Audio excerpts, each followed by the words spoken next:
Of you. RPC school online classes में आपका स्वागत है और आज का हमारा टॉपिक है वो है सेंटेंस। तो लेट्स स्टार्ट। सेंटेंस सेंटेंस क्या होता है? बेसिकली हम जानेंगे। तो देखो सेंटेंस होता है वो होता है ग्रुप ऑफ वर्ड्स। जो क्या होना चाहिए? ग्रुप ऑफ वर्ड्स होना चाहिए, लेकिन क्या होना चाहिए? मीनिंगफुल होना चाहिए। ठीक है, ग्रुप ऑफ वर्ड्स वो मीनिंगफुल होना चाहिए, उसको हम सेंटेंस कहेंगे। और जो सेंटेंस का स्ट्रक्चर होता है वो होता है सब्जेक्ट, उसके बाद इसमें आती है वर्ब, और वर्ब के बाद इसमें आता है अदर वर्ड। अदर वर्ड में एक तो ऑब्जेक्ट आता है और दूसरा आता है कॉम्प्लीमेंट। अब देखो सेंटेंस के ये स्ट्रक्चर हो गया सब्जेक्ट, वर्ब और अदर वर्ड। सब्जेक्ट जैसे हम कोई भी सब्जेक्ट ले लेते हैं, जैसे हमने ले लिया सी, उसके बाद वर्ब इट्स, और उसके बाद हमने ले लिया मैंगो। अब इसमें सी सब्जेक्ट हो गया, इट्स वर्ब हो गई और मैंगो इसमें हो गया ऑब्जेक्ट। तो ये सेंटेंस बन गया। जैसे सब्जेक्ट क्या होता है? सब्जेक्ट होता है नाउन। नाउन क्या होता है? तो दुनिया की हर एक चीज नाउन में आती है। जैसे आप देख सकते हैं, छू सकते हैं, महसूस कर सकते हैं, वो सभी के सभी क्या है? नाउन। तो ये तो हो गया सब्जेक्ट। वर्ब, तो वर्ब वो होती है जिसमें कोई एक्शन होता है, जिस काम में एक्शन होती है उसी का हम वर्ब कहेंगे। और अभी ये जो मैंगो बच गया ये ऑब्जेक्ट हो गया। ऑब्जेक्ट क्यों हो गया? क्यों हो गया कि इसका जो वर्ब है इसका प्रभाव पड़ा है मैंगो पे, तो वर्ब का जिस पे प्रभाव पड़ेगा वो होगा ऑब्जेक्ट। जैसे हम दूसरा सेंटेंस लेते हैं, जैसे ये है he goes to जयपुर। जैसे वह जयपुर जाता है, जैसे इसमें ये सब्जेक्ट हो गया, ये वर्ब हो गई और फिर ये बच गया, ये अदर वर्ड है या कॉम्प्लीमेंट है। इसका पता लगाने के लिए हम देखेंगे कि जो वर्ब है, जो वर्ब है इसका प्रभाव इस पे पड़ रहा है नहीं पड़ रहा है। अब देखो उसके जाने से जयपुर पे क्या प्रभाव पड़ेगा? उसके जाने से जयपुर पे कुछ भी प्रभाव नहीं पड़ेगा। पहले भी जयपुर था, बाद में भी जयपुर रहेगा, इसलिए जयपुर का हम ऑब्जेक्ट नहीं कर सकते। जयपुर इसमें क्या होगा? जयपुर इसमें होगा कॉम्प्लीमेंट। ऑब्जेक्ट ओनली कोई होगा जिसपे वर्ब का प्रभाव पड़ेगा, और जिस पे वर्ब का प्रभाव नहीं पड़ेगा वो होगा हमारा कॉम्प्लीमेंट। हाँ।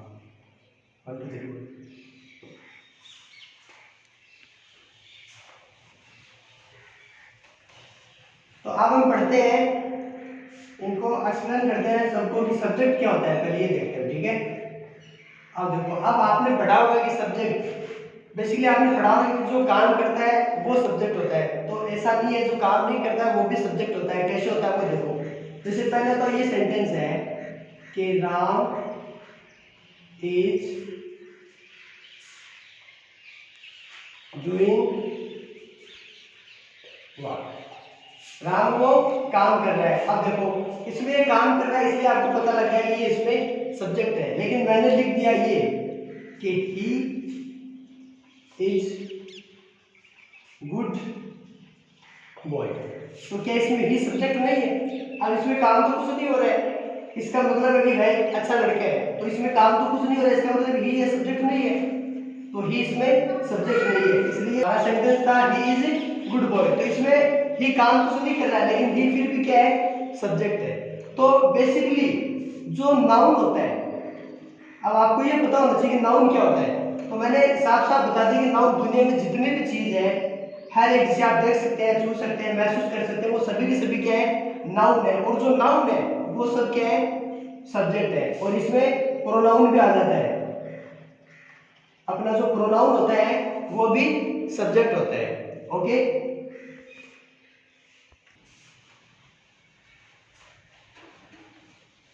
अब हम पढ़ेंगे वर्ब। वर्ब देखो टू टाइप्स की होती है। जैसे एक तो होती है हेल्पिंग वर्ब और दूसरी होती है वो होती है मेन वर्ब।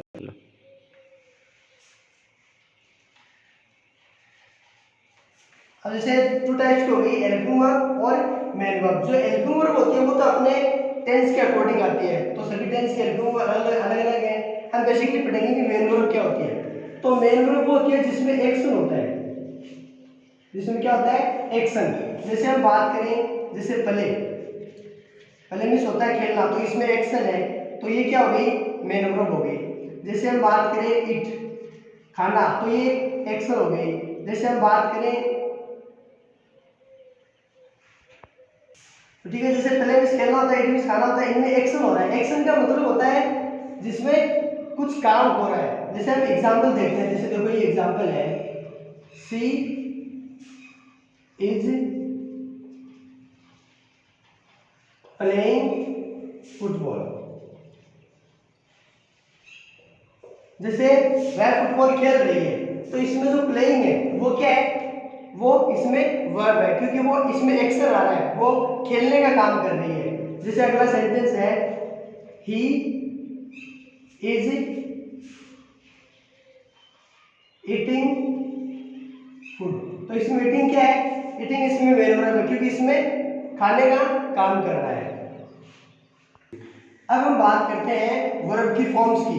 जैसे वर्ब्स की फॉर्म 5 होती है, जैसे V1, V2, V3, V4 और V5। जैसे हमने ले ली गो, गो यानी क्या होता है, जाना। इसकी हमने V2 यानी कि सेकंड फॉर्म ली वेंट, वेंट यानी गया। V3 हम लेंगे इसकी गॉन, मतलब जा चुका। और V4 में आती है आईएनजी वाली फॉर्म, जैसे गोइंग, इसको आईएनजी वाली फॉर्म में बोलते हैं। और ये जो फॉर्म होती है एसईएस वाली, तो ये हो गया गोज। जो V1 है ये आती है सिंपल में काम में। जो सेकंड है ये आती है पास्ट में। जो V3 है वो परफेक्ट में काम आती है। और जो V4 है वो कंटिन्यूअस में। और V5 है वो भी सिंपल में। ठीक है, अब हम आगे बात करेंगे सब्जेक्ट और ऑब्जेक्ट और कॉम्प्लीमेंट की। ठीक है, तो हम एक साथ पढ़ते हैं। जैसे मैंने लिख दिया ऑब्जेक्ट और दूसरा मैंने लिख दिया कॉम्प्लीमेंट। ऑब्जेक्ट और कॉम्प्लीमेंट में क्या डिफरेंस है वो देखते हैं। जैसे आपको मैं एग्जांपल देके समझाता हूँ। जैसे देखो ये है कि Ram goes to Ranchi, Ram goes to Ranchi. और सेकंड है कि Divya eats mango, Divya eats mango. देखो अब इसमें ये राम हो गया सब्जेक्ट, इसमें गोल्स क्या हो गया वर्ब, और इसमें बच गया टू रांची। तो टू रांची क्या है, देखो टू रांची ऑब्जेक्ट है या कॉम्प्लीमेंट है। इसका कैसे पता लगाओगे कि जिस पे वर्ब का प्रभाव पड़ेगा, जिस पे वर्ब का प्रभाव पड़ेगा। अब इसमें वर्ब क्या है, यानी इसमें एक्शन क्या है, जाना। तो उसके रांची जाने से रांची पे क्या प्रभाव पड़ेगा, क्या रांची हिल जाएगा, नहीं हिलेगा, मतलब रांची पे कुछ प्रभाव नहीं पड़ेगा। तो जिस पे प्रभाव नहीं पड़ेगा उसको हम क्या बोलेंगे, कॉम्प्लीमेंट। ठीक है, उसको हम बोलेंगे कॉम्प्लीमेंट। अब सेकंड वाक्य है दिव्या इट्स मैंगो। तो दिव्या इसमें क्या है, सब्जेक्ट, इट्स इसमें क्या है, वर्ब। अब मैंगो कॉम्प्लीमेंट है या ऑब्जेक्ट है। तो अब इसमें जो वर्ब हुआ है इट्स, यानी एक्शन इसमें इट्स है, खाने का काम कर रही है। तो इसके खाने से मैंगो पे क्या प्रभाव पड़ेगा, मैंगो क्या हो जाएगा, मैंगो समाप्त हो जाएगा। तो मैंगो पे प्रभाव पड़ रहा है, इसका मतलब इसको हम क्या कहेंगे, ऑब्जेक्ट।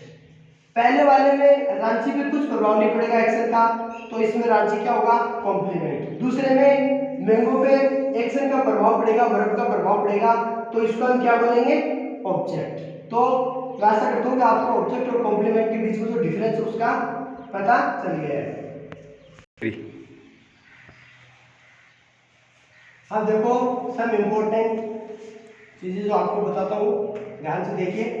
जैसे देखो हमारे पास एक होता है सब्जेक्ट, दूसरी होती है वर्ब। अब देखो हमारा जो सेंटेंस में अगर सब्जेक्ट सिंगुलर होगा, अगर सब्जेक्ट सिंगुलर होगा तो वर्ब भी क्या होगी, सिंगुलर होगी। अगर सब्जेक्ट सिंगुलर होगा तो वर्ब भी सिंगुलर होगी। अगर सब्जेक्ट प्लूरल होगा तो वर्ब भी क्या होगी, प्लूरल होगी। अब बेसिकली देखो हमने देखा कि सब्जेक्ट है, वो सब्जेक्ट क्या होता है? सब्जेक्ट होता है नाउन, यानी सारे के सारे नाउन होते हैं सब्जेक्ट, और दुनिया में जो भी चीज़ है वो सारी की सारी नाउन होती है। तो नाउन का जो जन्म होता है वो बेसिकली होता है सिंगुलर में होता है। किसमें होता है? सिंगुलर में। और जो वर्ब होती है, वर्ब, इसका जन्म होता है, इसका जो जन्म होता है वो होता है प्लूरल में। इसका जो जन्म होता है वो होता है प्लूरल में। तो सारे सब्जेक्ट सिंगुलर होते हैं, सारी की सारी जितने भी डिक्शनरी की वर्ब है वो सब की सब क्या होती है? प्लूरल होती है। तो आप ऐसा नहीं हो सकता कि सब्जेक्ट सिंगुलर आएगा वर्ब प्लूरल आएगी। मैंने क्या बताया कि सब्जेक्ट सिंगुलर है तो वर्ब भी क्या आएगी? सिंगुलर आएगी। जैसे ये सब्जेक्ट है मोहन, अब मोहन, अब ये सिंगुलर सब्जेक्ट है, मैंने लिख दिया गो। अब इसमें गो क्या है? प्लूरल। अब सब्जेक्ट सिंगुलर और वर्ब क्या हो गई? प्लूरल। तो ये सेंटेंस क्या है? राइट नहीं है। ये राइट कब होगा? जब हम वर्ब को क्या बनाएंगे? सिंगुलर बनाएंगे। और वर्ब को सिंगुलर बनाने के लिए हम क्या करते हैं? एस या ईएस लगाते हैं। यानी जब हम वर्ब के एस या ईएस लगाते हैं तो वो बन जाती है सिंगुलर, और जब किसी नाउन के एस या ईएस लगाते हैं तो ये क्या बन जाता है? प्लूरल। यानी कि नाउन सिंगुलर होता है, इसके हम एस या ईएस लगाएंगे तो ये प्लूरल बन जाएगा। वर्ब होती है वो प्लूरल होती है, इसके एस या ईएस लगाने से ये सिंगुलर बन जाएगी। तो ये सेंटेंस राइट कब होगा? जैसे मोहन, और गो के साथ में क्या लगेंगे? गोज। तो अब ये मोहन ये सब्जेक्ट है, ये सिंगुलर है, और गोज भी क्या हो गया? सिंगुलर। तो ये सेंटेंस आप क्या है? राइट है। तो आप इतनी बात ध्यान में रखना कि सब्जेक्ट सिंगुलर है तो वर्ब भी सिंगुलर आएगी, और सब्जेक्ट का जो जन्म होता है वो सिंगुलर में होता है, जो वर्ब का जो जन्म होता है वो किसमें होता है? प्लूरल में। वर्ब के एस या ईएस लगाने से ये प्लूरल सिंगुलर बन जाती है, और सब्जेक्ट के एस या ईएस लगाने से ये प्लूरल बन जाती है। ओके।